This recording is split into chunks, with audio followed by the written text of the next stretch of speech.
यं ब्रह्मा वरुणेन्द्ररुद्रमरुतः स्तुन्नन्ति दिव्यस्तवै वेदैः साङ्गपदक्रमोपनिषदै गायन्ति यं सामगा ध्यानावस्थिततद्गतेन मनसा पश्यन्ति यं योगिनः यस्यान्तं न विदुसुरासुरगणा देवाय तस्मै नमो नमो ब्रह्मण्यदेवाय गोब्राह्मणहिताय च जगद्धिताय कृष्णाय गोविन्दाय नमो नमः। ओम नमो भगवते रामकृष्णाय। ओम नमो भगवते वासुदेवाय। শ্রী ভগবানের কৃপায় আমরা আজকে শ্রীমদ্ ভাগবত পুরাণে বর্ণিত ভগবান শ্রীকৃষ্ণের যে বিস্তারিত লীলা কাহিনী তার বাল্যলীলা অংশ আমরা পড়ছি। এখন আজকে আমরা পাঠ করব দশম স্কন্ধের একবিংশ অধ্যায়। এর আগের অধ্যায়ে সূচনা হয়েছে সেই শরৎ ঋতুর আগম, যে শরৎ ঋতুতে ভগবানের বৃন্দাবনের সবথেকে বহুচর্চিত লীলাটি অনুষ্ঠিত হয়। তো এর আগে আমরা প্রলম্বাসুর ইত্যাদির বধের পরে যে শরৎ গ্রীষ্মকালের আগাম, গ্রীষ্মকাল অতীত হয়ে শরৎ বর্ষা এলো, বর্ষার পরে শরৎকাল যখন এলো তখন যে প্রাকৃতিক পরিবর্তন, সেই প্রাকৃতিক পরিবর্তন যেন সর্বাংশে ভগবানের একটি বিশেষ লীলা অনুষ্ঠানের সর্বার্থে অনুকূল পরিমণ্ডল যেন তৈরি হয়েছে এবং সমস্ত প্রকৃতি যেন ভগবানের এই আনন্দময় লীলার সাক্ষী হয়ে তার সাথেই যেন গোটা বৃন্দাবন বাসী হৃদয় স্পন্দনের সাথে যেন অনুরণিত হচ্ছে, তার বর্ণনা আমরা পড়েছি। এইখানে প্রথম আমরা সেই বৃন্দাবন লীলার প্রথম অংশ পাব। কয়েকটি অংশ আছে, সেটির আজকে অংশ আমরা পাঠ করব। তো এখানে প্রথমে এই লীলা সম্পর্কে একটা জিনিস আমরা মনে রাখব, শ্রী ঠাকুর, মা, স্বামীজি এরা অত্যন্ত শ্রদ্ধাশীল ছিলেন মহাপ্রভু শ্রী চৈতন্যের জীবন আদর্শে অনুসরণ করে শ্রীকৃষ্ণ জীবনের অনুধ্যান করার। এবং শ্রীকৃষ্ণের জীবন একটি বহুচর্চিত জীবন, যেখানে ভগবানকে যতভাবে আস্বাদন করা যায়, শান্ত, দাস্য, সখ্য, বাৎসল্য, মধুর সব রসের অনুষ্ঠান বিপুল পরিমাণে হয়েছে। যেখানে শ্রীরামচন্দ্রের জীবনে আমরা মুখ্যত শান্ত ভাবের প্রকাশটাই বেশি দেখি ভক্তদের তরফ থেকে। সেখানে কিন্তু শ্রীকৃষ্ণকে বলা হয়েছে, শ্রীরামচন্দ্রকে বলা হয় মর্যাদা পুরুষোত্তম, শ্রীকৃষ্ণকে সাধারণত লীলা পুরুষোত্তম বলা হয়। সম্পূর্ণ অনাসক্ত, অথচ মানুষের কল্যাণের জন্য, সকলের কল্যাণের জন্য নিজের জীবনকে পর্যন্ত তিনি নিঃশেষে দান করেছেন এবং পরিণামে সব অংশীয়রা যাতে জগতের পক্ষে উপদ্রব না হয়, সব অংশ নিধনের জন্য তিনি এতটুকু পিছপা হননি। এমনই তার সর্বভূত হিতেরতা চরিত্র।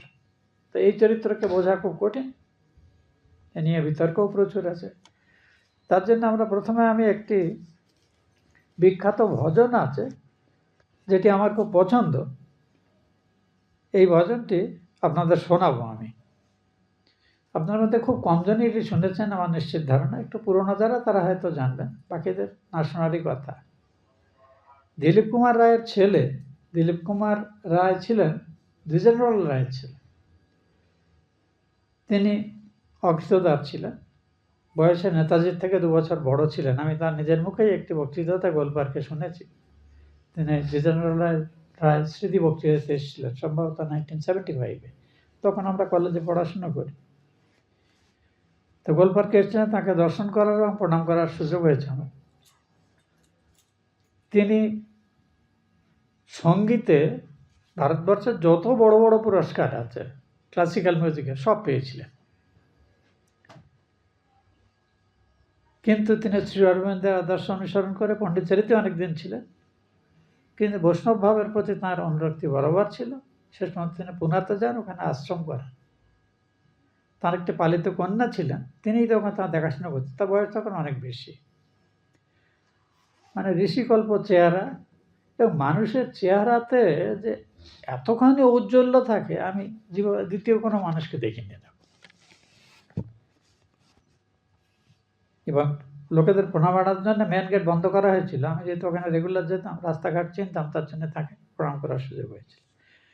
তো উনি বাংলা সঙ্গীত জগতেও কিন্তু একটা সম্পূর্ণ নিজস্ব ধারা শৈলী তৈরি করেছিলেন, কীর্তনাঙ্গেরই একটি ভ্যারাইটি, যেটা ওর পরে আর সেটা চর্চিত হয়নি। এই বৃন্দাবন লীলা সম্পর্কে মানুষের যে বিকৃতি আছে, এসব তাঁর একটি অসাধারণ গান আছে, নিজেরই সুর দেওয়া, নিজেরই রচিত এবং গেয়েছেন। প্রথমে এটি ওই 33 RPM বড় রেকর্ডে পাওয়া যেত, পরে 70 RPM ছোট রেকর্ডে, সামনে দুটো গান পেছনে দুটো গান ওইরকম পাওয়া যেত। আগে তো একটা রেকর্ডে রিপিট ওপিটে দুটো গানই থাকতো। আমি 50 বছর আগে নরোত্তমনগর আশ্রমে প্রথম এটি শুনি, তারপর থেকে পরে পরে এখন ডিজিটালিও পাওয়া যাচ্ছে। তো এই গানটি শুনুন। কেন আমি বলতে চাইছি, কারণ বৃন্দাবন লীলা সম্পর্কে মানুষের যে বিভ্রান্তি, সে সম্পর্কে আমরা কিন্তু ভক্তের দৃষ্টিকোণ থেকে এই জীবনকে দেখি, সমালোচক, নিন্দুক কিংবা বিধর্মীদের দৃষ্টিকোণ থেকে নয়, এটি মনে রাখতে হবে। এবং এটি ভক্ত ভগবানের লীলা, এটি কিন্তু ভক্তদের অবস্থান। সেখানে দুর্ভাগ্যবশত বৈষ্ণবদের একাংশের কিংবা কবি সাহিত্যিকদের খানিকটা বিতর্কিত আলোচনার জন্য এটি চর্চিত হয়েছে। তো আমি এই গানটি আপনাদের এই জন্যই শোনাতে চাইছি, সেই বৃন্দাবনের লীলা অবিরাম সবই। এটা আপনারা একটু শুনুন, পরে যাদের সুযোগ আছে তারা নিজেরা আলাদা করে শুনতে পারেন। এটি ওই যে সারেগামা আছে অডিও, ওটা চ্যানেলে পাওয়া যায়। মানে নেটের কিছু সমস্যা আছে, আমি শুধু বক্তব্যটা বলি। ওখানে একটা জায়গায় গিয়ে বলছেন, সেই বৃন্দাবনের লীলা বিরাম সবই, আজও বাজে মনে মোর, সকলেই পড়ে যে মনে, এইভাবে বলছেন। তিনি ধ্যানে এই যে শ্রীকৃষ্ণের বাঁশি শুনেছিলেন এবং নিজে আলাদা বাঁশি শিখেছিলেন, শুধু এই সুর আয়ত্ত করার জন্য। এরকমই পর্যায়ের তিনি মানুষ। ওর একটি অসাধারণ বই আছে, অঘটন আজও ঘটে। এই ভক্ত এবং ভগবানদের যে অভিজ্ঞতার বিভিন্ন বাস্তবে যে আধ্যাত্মিক জীবনে, সাধকদের জীবনে যে অলৌকিক ঘটনা ঘটে, তার কিছু বর্ণনা তাতে আছে। এবং এই বইটা আমার জীবনের প্রাথমিক পর্যায়ে, যখন আমি এই জীবন সম্পর্কে চিন্তাভাবনা সিরিয়াসলি করছি, খুব সাহায্য করেছিল আমাকে। এখানে উনি একটি কথা বলেছেন যে লোকে বলে কৃষ্ণলীলা বাস্তবে কখনো হয়নি, এটা কবি কল্পনা। উনি বলছেন না, এটি বাস্তব। আমি লোকে মানে না, তাই জানেও না। আমি মানি, আমি জানি, তাই মানি। আমি অন্তরে তোমার বাঁশরি শুনেছি। ওই গানের মধ্যে তার নিজের স্বীকারোক্তি, তার অনুভবের কথা তিনি এইভাবে লিখেছেন। তো জিনিসটা হলো, ভক্তি, বিশ্বাস, সাধন ভজন যারা করে না, তাদের অর্থহীন সমালোচনায় যেন ভক্তদের মন বিভ্রান্ত না। এবারে আমরা প্রবেশ করছি আজকের আলোচনাতে। শ্রীকৃষ্ণ অসংখ্য ধেনুপাল এবং গোপপালনে পরিবেষ্টিত হয়ে শরৎকালীন স্বচ্ছ জলপরিপূর্ণ সরোবর ইত্যাদি তে সুশোভিত যে প্রস্ফুটিত পদ্মগন্ধ, যার থেকে শোনা গোটা বৃন্দাবন আলোকিত, সেই বনে তিনি গোচারণে তাঁর বাল্য সখা ইত্যাদিদের নিয়ে প্রবেশ করলেন এবং নিজেদের মধ্যে যে আমোদ প্রমোদ তাঁরা করেন সেগুলো তাঁরা করছেন। শ্রীকৃষ্ণের যখনই গোচারণে যেতেন তার সখারা খুব খুশি হতো ঠিকই, কিন্তু তিনি যখনই গোকুল ছেড়ে গোচারণীতে চলে যেতেন, সব থেকে বেশি ব্যথিত হতেন যারা, তারা হলেন গোপরমণীরা, সব বয়সের। এখানে বলে রাখি যে শ্রীকৃষ্ণ জীবনকে আশ্রয় করে এই অংশে আমরা দেখছি যে বৈষ্ণব শাস্ত্রে যে 5 ধরনের সাধনার কথা আছে ভক্ত এবং ভগবানের, শান্ত, দাস্য, সখ্য, বাৎসল্য, বধূ। এই শান্ত ভাবটি শ্রদ্ধার ভাব থেকে আসে। ঠাকুর নিজেই কথামৃতে বলেছেন শান্ত ভাব ঋষিদের ভাব। এই শান্ত ভাবের চর্চাটা বৃন্দাবন অধ্যায়ে নেই, কিন্তু বাকি বাৎসল্য, দাস্যভাব, বাৎসল্যবাস, সখ্য এবং বধূ, এই 4 ভাবের আলোচনা এখানে বৃন্দাবন লীলার মধ্যে আমরা দেখতে পাই। কাজেই অত্যন্ত পবিত্র মন না থাকলে এই লীলার নিয়ে খুব বেশি চর্চা করাটা স্বামীজিও পছন্দ করতেন না। কাজেই আমরাও যখন আলোচনা করি, বইটা আমরা পড়ছি, আমরা কোনো অংশেই বাদ দিতে চাই না, তার জন্য আমরা পড়ে যাচ্ছি। কাজেই আমরা যতটা সীমার মধ্যে আলোচনা করা উচিত সেইভাবেই আমরা আলোচনা করে যাব। হে রাজন, ব্রজ রমণীগণ শ্রীকৃষ্ণের মুরলীর মাধুর্য বর্ণনে প্রবৃত্ত হয়ে শ্রীকৃষ্ণের নানা অঙ্গভঙ্গি প্রভৃতি স্মরণে তার সহিত মিলন ইচ্ছাময় যে আবেগে বিক্ষিপ্ত চিত্ত হয়ে পরস্পরের মধ্যে যা আলোচনা করছেন তার সামান্য কিছু আমরা এখানে পড়ব।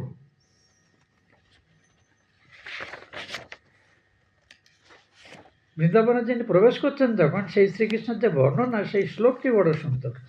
বর্হা পীড়ম নটবর বভু কর্ণয় কর্ণিকারম বিভ্রদবাস কনককশিপম কনককপিশম বৈজয়ন্তীঞ্চ মালাম রন্ধ্রান বেনোর অধর সুধয়া পূরয়ন গোপবৃন্दै বৃন্দারণ্য স্বপদরমণং প্রাবিশদ গীতকীর্তি ইতি वेणुरवं राजन सर्वभूत मनोहरं श्रुत्वा ब्रजस्त्रिय सर्वा वर्णयन्त्य अभिरे विरे। মানে বারবার অর্থটা এরকম, ব্রজরমণীগণ শ্রীকৃষ্ণের মুরলীর মাধুর্য বর্ণনে প্রবৃত্ত হয়ে শ্রীকৃষ্ণের নানাবিধ অঙ্গভঙ্গি প্রভৃতি স্মরণে তাহার সহিত মিলনিচ্ছাময় আবেগে তাড়িত হয়ে বিক্ষিপ্ত চিত্ত হয়ে তা বর্ণনা করতে, মানে পরস্পরের মধ্যে আলোচনা করছে। তারা দূর থেকে সেই বাঁশির শব্দ শুনছে, তো সেটা নিয়ে তাদের মনের মধ্যে, যেটা আমাদের বৈষ্ণব শাস্ত্রে আমাদের দুটো আশ্চর্য গ্রন্থ আছে যেগুলো সংস্কৃত শাস্ত্রে অলঙ্কার শাস্ত্র এবং রসশাস্ত্র উভয় হিসেবে পরিগণিত। শ্রী রূপ গোস্বামীর লেখা ভক্তিরসামৃত সিন্ধু এবং উজ্জ্বল নীলমণি, এই দুটিতে কিন্তু এই তত্ত্ব নিয়ে আলোচনা হয়েছে। এবং শ্রীরামকৃষ্ণের জীবনে মধুর ভাবের যে সাধনা আলোচনা করতে গিয়ে লীলা প্রসঙ্গে আমাদের স্বামী শারদানন্দজি কিন্তু এগুলো নিয়ে আলোচনা করেছেন। তবে বিষয়টি এত কঠিন, সকলের পক্ষে বোঝা খুব সহজ নয়। ঠিক একইভাবে ঠাকুরের ভাব সমাধি ইত্যাদি আলোচনা করতে গিয়ে কিন্তু এই যে মধুর ভাবের মধ্যে যে অন্য সকল ভাবে মিশ্রিত থাকে তার বিস্তারিত আলোচনা করেছিলেন। এই দুটি গ্রন্থ অবলম্বনেই শারদানন্দজি লীলা প্রসঙ্গ করেছেন। আপনারা যারা একটু পড়াশোনা সিরিয়াসলি করেন তারা পড়ে দেখবেন। দাস্য, সখ্য, বাৎসল্য, মধুর এই চতুর্বিধ ভাবেই ব্রজভূমি পরিপূর্ণ। তার মধ্যে ব্রজবাসীগণের অধিকাংশই কেউ সখা ভাবে, যেমন শ্রীদাম সুদাম ইত্যাদিরা, বড়রা নন্দ যশোদা নিজেরা, এবং ওইখানে আমাদের রোহিণী বসুদেবের অন্য পত্নী যিনি থাকে তাঁরা, তো এরা সব বাৎসল্যভাবে কৃষ্ণ বলরামেদেরকে দেখতেন। আর মধুর রসের আকার বিশেষত কুমারীরা এবং তার সঙ্গে বয়স্করাও কিছু, এরা এই মধুর রসের আস্বাদন করেছেন। তো শ্রীধাম সুবালাদি গোপবালকগণ সূক্ষ্মভাবে শ্রীকৃষ্ণকে সখা বলে ধারণা করেন। তারা সেইভাবেই কৃষ্ণ মাধুর্য আস্বাদন করেন। নন্দ যশোদা প্রভৃতি গোপ গোপীগণ বাৎসল্যভাবে শ্রীকৃষ্ণকে পুত্রজ্ঞানে লালন পালন করে শ্রীকৃষ্ণের বাল্য মাধুরী আস্বাদন করেছেন। শ্রীরাধা চন্দ্রবলী প্রতি এই যে নামগুলো, এই নামগুলো কিন্তু পরবর্তীকালে সংযোজিত। আমরা মূল ভাগবত গ্রন্থে কিন্তু ব্রজ নারীগণ এই বলেই উল্লেখ পায়, আর প্রধানা সখী বলে উল্লেখ আছে। কিন্তু এই যে নাম চন্দ্রাবলী, বৃন্দা, এটা ওটা, ললিতা, বিশাখা ইত্যাদি সব যত নামে পরবর্তীকালে আমরা দেখেছি, এটা মূল ভাগবত গ্রন্থে কিন্তু এই নামের গুলির উল্লেখ নেই। ব্রজ রমণীগণ বলে উল্লেখ আছে, ব্রজস্ত্রিয়া এইভাবে বলা হয়েছে। কৃষ্ণের রূপলীলার ভঙ্গি দর্শনে অঙ্গস্পর্শ, কণ্ঠরব, বাঁশির সুর, যেমন বাঁশির সুরটা শুনে তারা বলছেন বাঁশিটার প্রতি ইচ্ছা করছেন তারা। শ্রীকৃষ্ণের উপর এইগুলো আলোচনা হচ্ছে। তো আমরা বিস্তারিত আলোচনার একটু সময় নেই, তো আমরা মোটামুটি মূল দৃষ্টিকোণটা দিলাম, দিয়ে আমরা সহজ অর্থটা পরপর পড়ে যাব। হে রাজন, সেই সর্বভূতের মনোহর শ্রীকৃষ্ণের বেণুরব শ্রবণ করে ব্রজবধূগণ তার মাধুর্য বর্ণনে প্রবৃত্ত হলেন এবং পরস্পর পরস্পরকে ভাবাবেশে আলিঙ্গন করতে লাগলেন।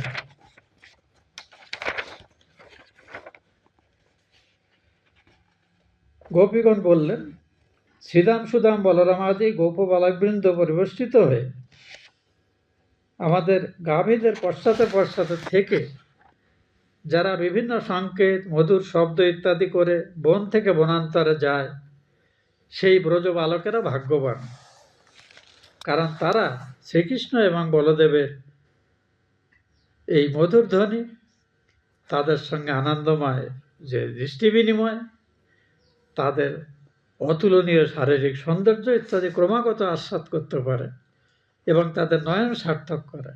এ ব্যতীত আর নয়নের কি সার্থকতা আছে বলে মনে হয়। অর্থাৎ শ্রীকৃষ্ণের বাল্য সখাদের ছেলেদের প্রতি এরা কুমারীরা খুব ঈর্ষান্বিত যে ওদের সৌভাগ্য বেশি, বলা এই সুযোগ আমরা পাই না।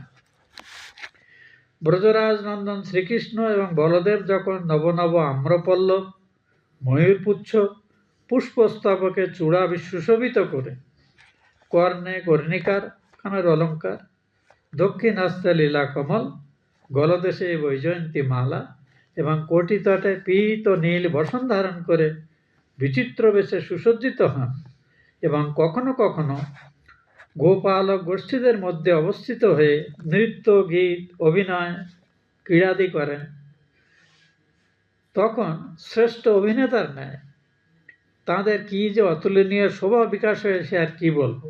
বলে এসব কথা তো আমাদের দেখার সুযোগ হয়নি, আমরা শুধু শুনি, অন্যরা এসে বলে, এরা সেটি কল্পনা করছে।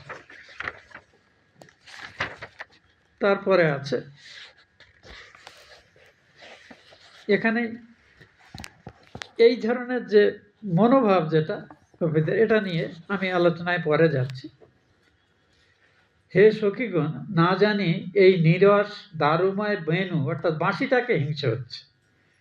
এই বাঁশিটা আর জন্মে কি প্রকাশ করেছিল? এমনিতে তো সে নিরস একটা হালকা বাঁশের জিনিস, কিন্তু সে নিশ্চয়ই জন্মান্তরে তার বহু পুণ্য ছিল, যার জন্য সে শ্রীকৃষ্ণের অধরে যে মধু সেটি সে সর্বাধিক আস্বাদন করছে এবং তার শ্বাসে এটি সবসময় পূর্ণ হয়ে এত সুন্দর আওয়াজ করছে। একমাত্র গোপীবাগনেরই উপভোগ্য যে শ্রীকৃষ্ণ অধরামৃত যথেচ্ছ এবং স্বতন্ত্রভাবে কিছুই অবশিষ্ট না রেখে সে নিঃশেষে এই বাঁশি উপভোগ করছে।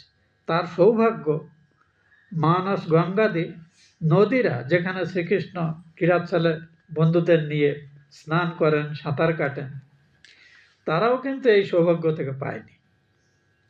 এইভাবে তারা কথা বলছে এবং এই কথা বলতে বলতে তারা চোখের জল ফেলছে।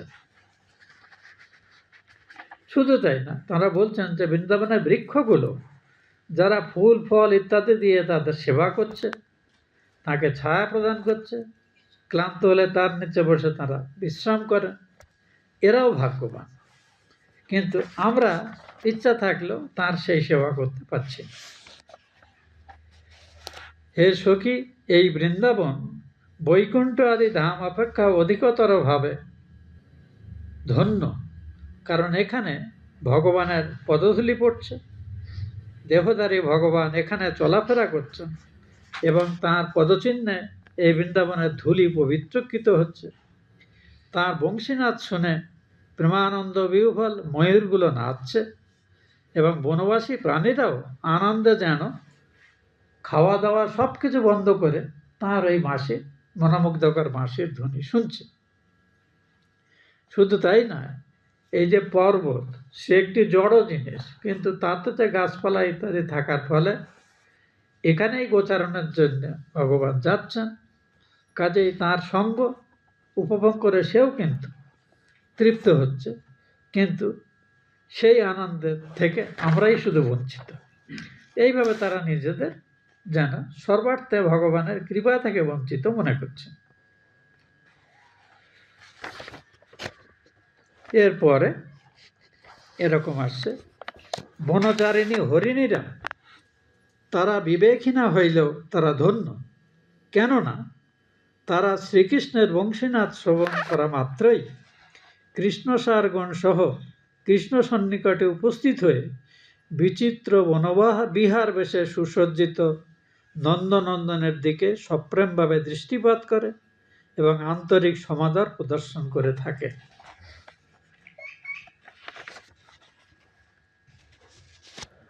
বনিতাগণের পরম আনন্দপ্রদ রূপ এবং স্বভাবশালী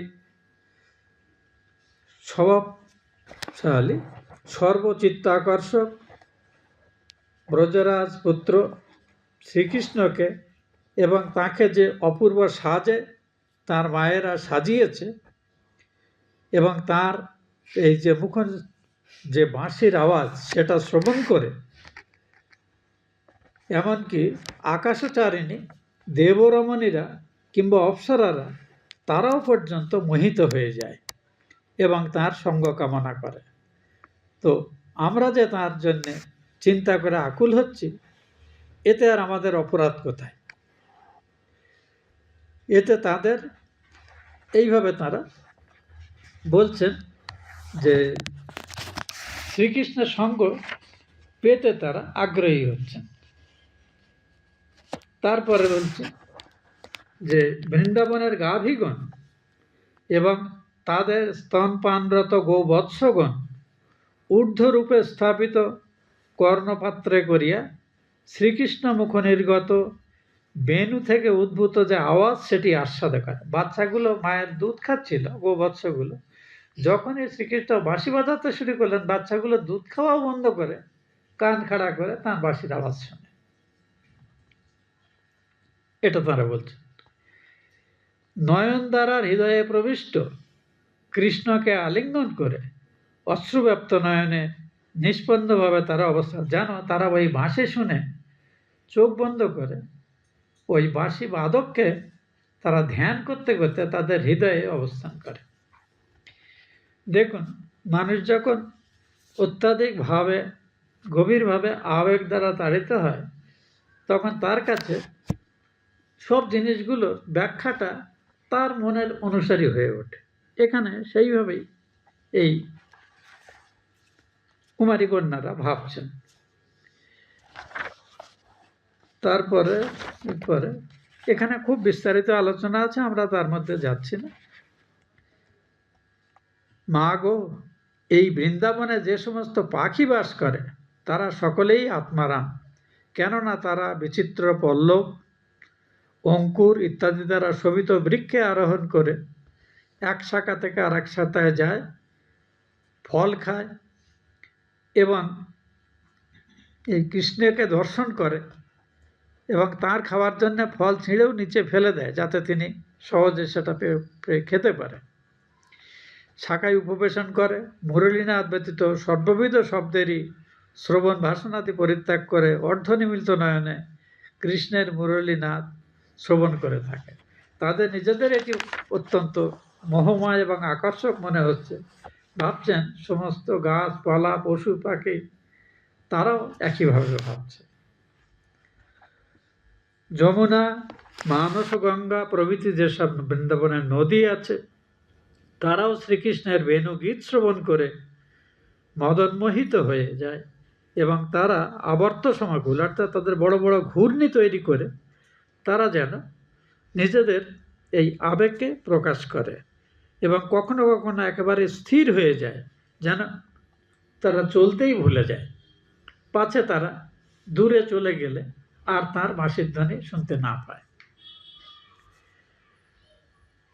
এবং তারা সুন্দর সুন্দর পদ্ম ফুলের উপহার নিয়ে এই মদনমোহন ভগবানকে আলিঙ্গন করে এবং তার পদযুগল নিজাঙ্কে ধারণ করে। কখন? যখন শ্রীকৃষ্ণ তার সব বন্ধুদের নিয়ে এই সব নদীগুলোতে বিভিন্ন সময় সাঁতার কাটেন, জলক্রীড়া করেন। শ্রীকৃষ্ণ কখনো বলদেব এবং গোপবালকগণের সহিত মিলিত হয়ে রৌদ্রতপ্ত স্থানে গো, মহিষ, ব্রজ পশুকে চারণ করেন এবং বারংবার উচ্চরবে বেণুনাদন করেন।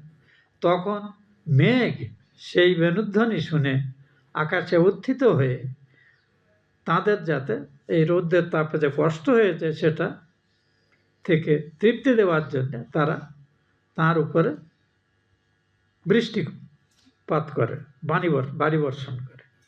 পরে কৃষ্ণপ্রীতিবশত সর্ব গগনে ব্যপ্ত হয়ে জলকরা বর্ষণ করে এবং নিজ অঙ্গ দ্বারা ছত্র ধারণ করে।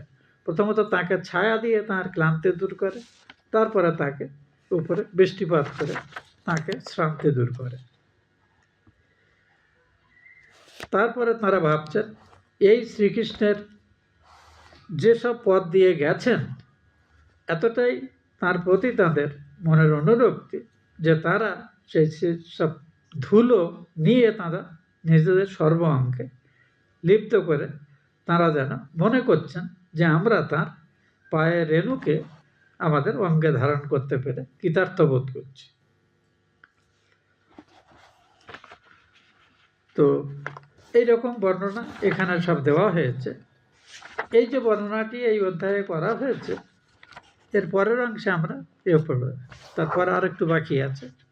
হে সখীগণ, গোবর্ধন পর্বত ভক্তদের মধ্যে শ্রেষ্ঠ বলে আমাদের মনে হয়, কেননা সে কৃষ্ণ এবং বলদেবের চরণ স্পর্শে আনন্দে আপ্লুত হয়ে স্বচ্ছ জল, সুকোমল ঘাস, বিচিত্র গুহা এবং নানাবিধ ফলমূল ইত্যাদি দ্বারা গোপবালকগণ সহ শ্রীকৃষ্ণের সেবা করছে, যে সৌভাগ্য থেকে আমরা বঞ্চিত হচ্ছি।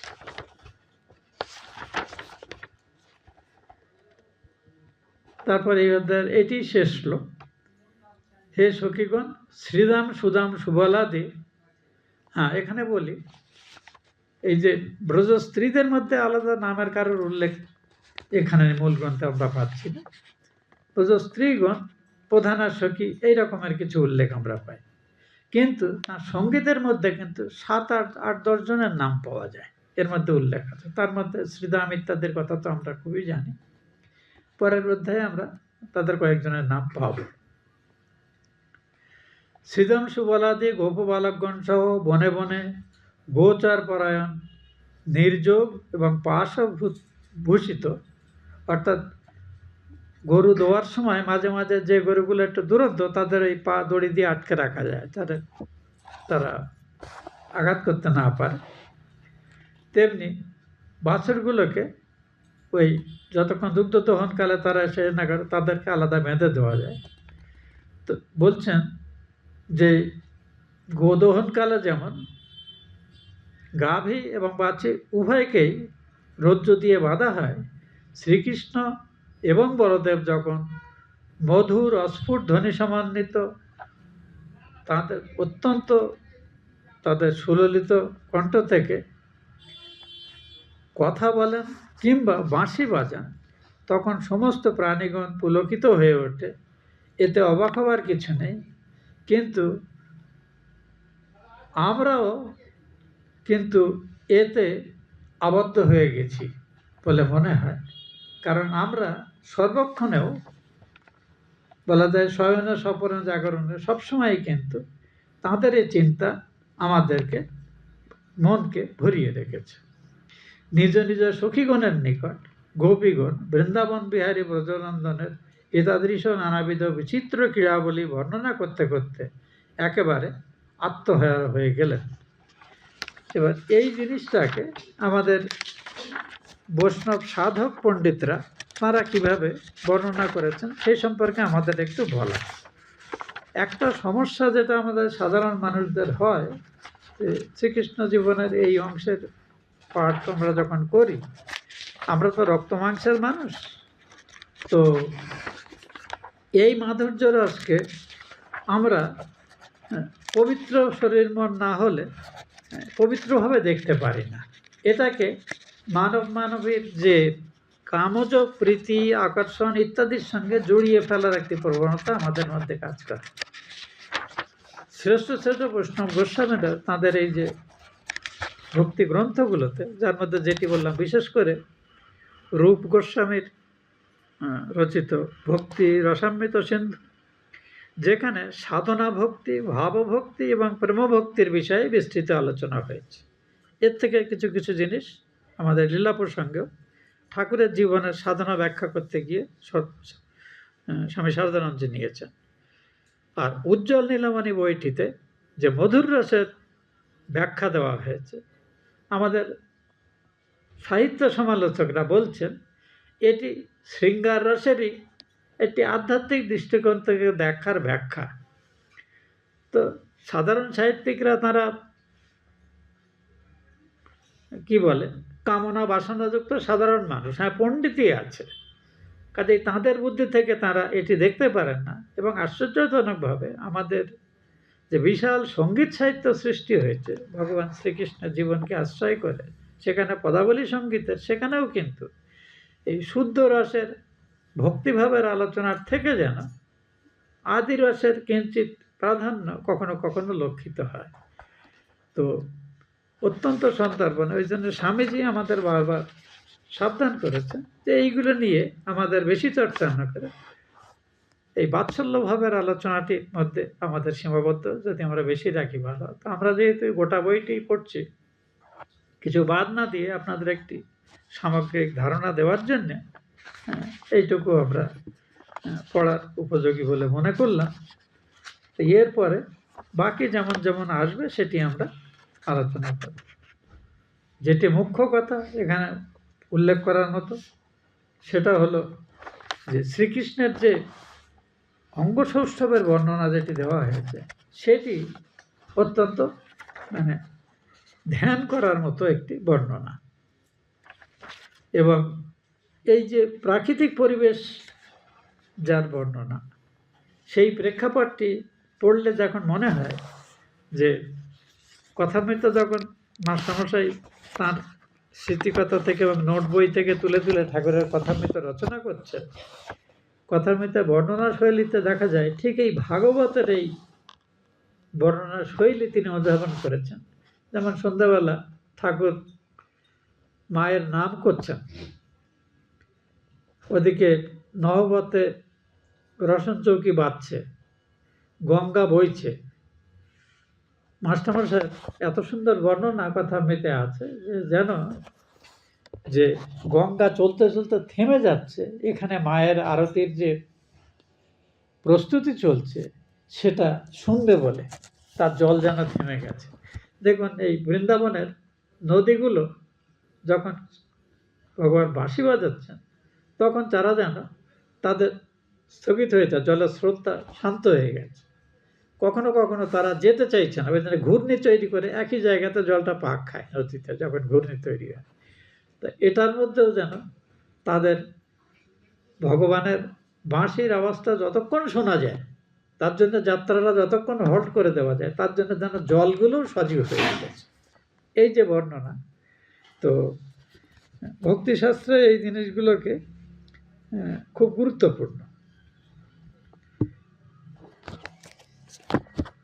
এরপরে আমরা যে অংশের বর্ণনা পাবো আর কি, সেই অংশের যে এই কুমারীদের সম্পর্কে।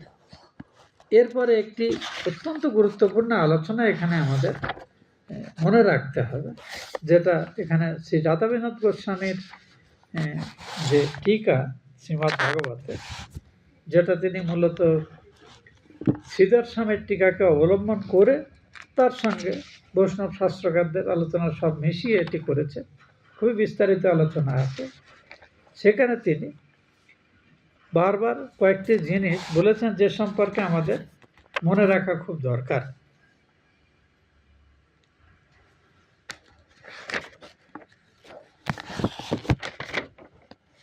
সেইটা আমি একটুখানি আপনাদের গোচরে আনার চেষ্টা করছি। যখন শ্রীকৃষ্ণের জীবনে এই বৃন্দাবনের এই পর্যায়টি সংগঠিত হয়, তখন শ্রীকৃষ্ণের বয়স কত ছিল? বৃন্দাবন লীলার সঙ্গে যে কোনো আলোচনা হলে আমরা মনে হয় তিনি একদম তরুণ বা পূর্ণ যৌবনা যুবক, এবং তার সঙ্গী সাথীরা যারা রয়েছে তারাও কিন্তু তরুণ তরুণী। এখানে দেখা যাচ্ছে ভাগবতে পরিষ্কার স্বীকৃত আছে যে তিনি যখন ব্রজভূমি ত্যাগ করে মথুরাতে যান কংসের ধনুর্যজ্ঞে যোগ দেওয়ার জন্য, এবং পরে সেখান থেকে তিনি যখন কংসকে হত্যা করার পর তার ছেলেকে সিংহাসনে ওই উগ্রসেনকে রাজ্য ফিরিয়ে দিয়ে তিনি যখন চলে যান দ্বারকাতে, মাত্র 11 বছর তিনি বৃন্দাবনে ছিলেন। এর আগে আমরা পড়েছি যে যখন গোচারণে গিয়ে ব্রহ্মা এই গোপবালকদের সবাইকে মোহিত করে গুহার মধ্যে নিদ্রিত করে রেখেছিলেন, 1 বছর ভগবান নিজে সমস্ত গোপবালক গোবৎস রূপে নিজেকে ঠিক যেমন চলেছেন। ফলে এই বছর যখন শেষ হলো, ওটা 6 বছরের সময় তাঁর এই লীলাটি সংগঠিত হয়। তো 1 বছর বাদে এই বালকরা যখন অ্যাকচুয়ালি ফিরল, সেটা হলো ব্রহ্মার নিবাইবে 1 দিন। তো সেই সময়ের পরে বন্ধুরা এসে বাড়িতে এসে তার বাবা মার কাছে বলেছে এই তো একটু আগে ব্যাপারটা হলো। এমনই ছিল এই লীলার মাধুর্য। তো সুখদেব গোস্বামীকে এই নিয়ে প্রশ্ন করেছিলেন পরীক্ষিত, এটা কি করে হলো? 1 বছর আগে ঘটনা ঘটলো, 1 বছর বাদে তারা বলছে এই তো আজই আমরা তো এই ঘটনা করেই এখনই ফিরছি কষ্ট থেকে। বলে এটাই ভগবানের লীলা মাধুর্য। এর পরে পরেই কিন্তু গ্রীষ্ম ঋতু আসলো, গ্রীষ্মের পরে বর্ষা ঋতু, বর্ষার পরে শরৎকাল। তার মানে ভগবানের এই লীলা যখন সংগঠিত, তাঁর 7.5 থেকে 8-এর মধ্যে বয়স, এবং তার সঙ্গী সঙ্গিনী যাদের সম্পর্কে আমরা পড়ছি তারা 1-2 বছর আগে পিছেই তাদের বয়স। এখন এই বয়সের ছেলে বা মেয়েদের মধ্যে তাদের যতই আকর্ষণ থাক, সেই আকর্ষণ মধ্যে কামজ আকর্ষণ হওয়ার সম্ভাবনা অতি ক্ষীণ। এটা মনে রাখতে হবে, যেটা সাহিত্যিকরাও বুঝতে চান না, সমালোচনাকে বুঝতে চান না, বিধর্মীরাও বুঝতে চান না, এবং এগুলো নিয়ে উৎপটাং আলোচনা করে। এদের বরাবরই বলা হচ্ছে কুমারী বলে বলা হচ্ছে। এই কুমারীদের কাত্যায়নী ব্রতের কথা আমরা পরে অধ্যায়ে পড়ব, কেন তারা কাত্যায়নী ব্রত করছে। এই কুমার এবং কুমারী শব্দটির নিয়ে একটুখানি আমাদের অর্থবোধ থাকা দরকার, তাহলে আমাদের ভুল বোঝাবুঝিগুলো থাকবে না। কঠোপনিষদের আলোচনায় আচার্য শঙ্কর কঠোপনিষদে উল্লেখ আছে নচিকেতা কুমার বয়সে ছিল, এবং সে তার মধ্যে শ্রদ্ধার আবেশ হওয়াতে সে দেখলো বাবা প্রায় অকেজ গরুগুলো দান করছে, এটা তো বাবার পুণ্য না হয়ে অপুণ্য হবে, এটা অধর্মের কাজ হচ্ছে। তা আমি তো বাবার সন্তান, তো আমি যদি অন্তত বাবার কল্যাণে কিছু করতে পারি। তো বলতে তুমি সবাইকে দিলে, তাহলে আমাকেও কাউকে দাও। কাকে দিলে? আমাকে। বাবা প্রথমে 2 বার বিরক্ত, তৃতীয়বার তোকে জমকে দিলাম, যা। রেগেই বললেন, সত্যিকারে জমের কাছে তিনি পাঠাতে চাননি। নচিকেতা বলল ঠিক আছে, আমি জমের কাছে গেল। এইভাবে কাহিনী রয়েছে। এই কুমার শব্দের যে সব প্রয়োগ আছে এখানে, আচার্য শঙ্কর ব্যাপারটা, কুমার মানে হলো কুমার বা কুমারী আমরা তাদেরকেই বলি যাদের মধ্যে এখনো প্রজনন শক্তির উন্মেষ হয়নি, কাজেই তারা শারীরিক এবং মানসিকভাবে শুদ্ধ, কিন্তু যেহেতু এরা মানব শরীরের অধিকারী, তাদের মধ্যে ওই বয়সের উপযোগী নানাবিধ আবেগময় কল্পনা ইত্যাদি হতেই পারে। যেটা প্রকৃত প্রাপ্তবয়স্ক কল্পনার থেকে অনেকখানি পৃথক। কাজেই এই বয়সে সংগঠিত লীলাকে যারা অপব্যাখ্যা করে সেটা বুঝতে হবে তাদের বুদ্ধি বিকৃতির জন্য তারা এটি করছে। আমরা ভক্তমনের অধিকারী যারা, তারা যেন এটিকে মিলিয়ে না ফেলি। এ সম্পর্কে কিন্তু আমাদের এই টিকাকারেরা খুব সুন্দরভাবে বিস্তারিত আলোচনা করেছেন। আর এই পর্যায়ের যে চিন্তা ভাবনা, এই যে অনেকটা আকাশ কুসুম কল্পনার মতো যে কল্পনাগুলো হচ্ছে, যে তো এই যে কুমারীরা বোধহয় তারা শ্রীকৃষ্ণের সাহচর্য পাওয়ার আকাঙ্ক্ষাতে যে কল্পনাগুলো করছে, এইটিকে তারা রসশাস্ত্রের হিসাবে বলছেন পূর্ব রাগ। অর্থাৎ প্রকৃত আসক্তিজনিত মিলনের আগেও যে মনে মনে যে নানাবিধ কল্পনায় একে অপরের সাহচর্য প্রার্থনা করা, কামনা করা, কিছু ভাবা ইত্যাদি, সেগুলোকে তারা ওইটি বলেছেন। আমাদের একটি দুর্ভাগ্য যে যারা এই কীর্তন গান ইত্যাদি পরিবেশন করেন তারা অনেকেই এইগুলিকে আদিরসের আঙ্গিকে বলেন, ভক্তির আঙ্গিকটা গৌণ করে দেন। তার থেকেই কিন্তু জনসমাজে এই বিভ্রান্তিগুলোর সৃষ্টি বেশি হয়েছে। তো যাই হোক, আজকে আমরা এইটাতে শেষ রাখবো, কারণ এই অংশের এই আনুষঙ্গিক আলোচনা ছাড়া এটি বললে এই অংশ পড়তে ভুল বোঝাবুঝি হতে পারে। যার জন্য আমরা মোটামুটি সব টিকাকারদের দৃষ্টিকোণটা আলোচনা করে আমরা পরে যাব। পরবর্তী অধ্যায়ে কাত্যায়নী ব্রত করা এবং বাকি যা যা অনুষ্ঠান হয়েছে এর আনুষঙ্গিক পর্যায়ে, সে পর্যায়ে আমরা যাব, অর্থাৎ দ্বাবিংশতি বা 22তম অধ্যায় আমরা সেদিন পড়ব। আজকে আমরা এখানে আজকের পাঠ শেষ করছি। ওম ইতপূর্বং প্রাণবুদ্ধি দেহধর্মাধিকারত জাগ্রত স্বপ্ন সুষুপ্তি অবস্থাসু মনসা বাচা কর্মণা হস্তাভ্যাম পদ্ভ্যাম উদরেণ শিষ্ণ যৎকৃতং যদুক্তং যৎস্মৃতং তৎসর্বং ব্রহ্মার্পণং ভবতু স্বাহা। মাং মোদয়ং চ সকলং শ্রীরামকৃষ্ণচরণে সমর্পয়ে। ওম বিধিহীनं ক্রিয়াহীनं মন্ত্রহীनं যদর্চিतं ময়া নিবেদিतं ভক্त्या পরিপূর্ণं তদস্তু মে। কর্মণা মনসা বাচা তত্রণান্যগতির্মম অন্তঃসারেণ ভূতানাং দ্রষ্টাतं পরমেশ্বর। ওম শান্তি শান্তি শান্তি। হরি ওম তৎসৎ।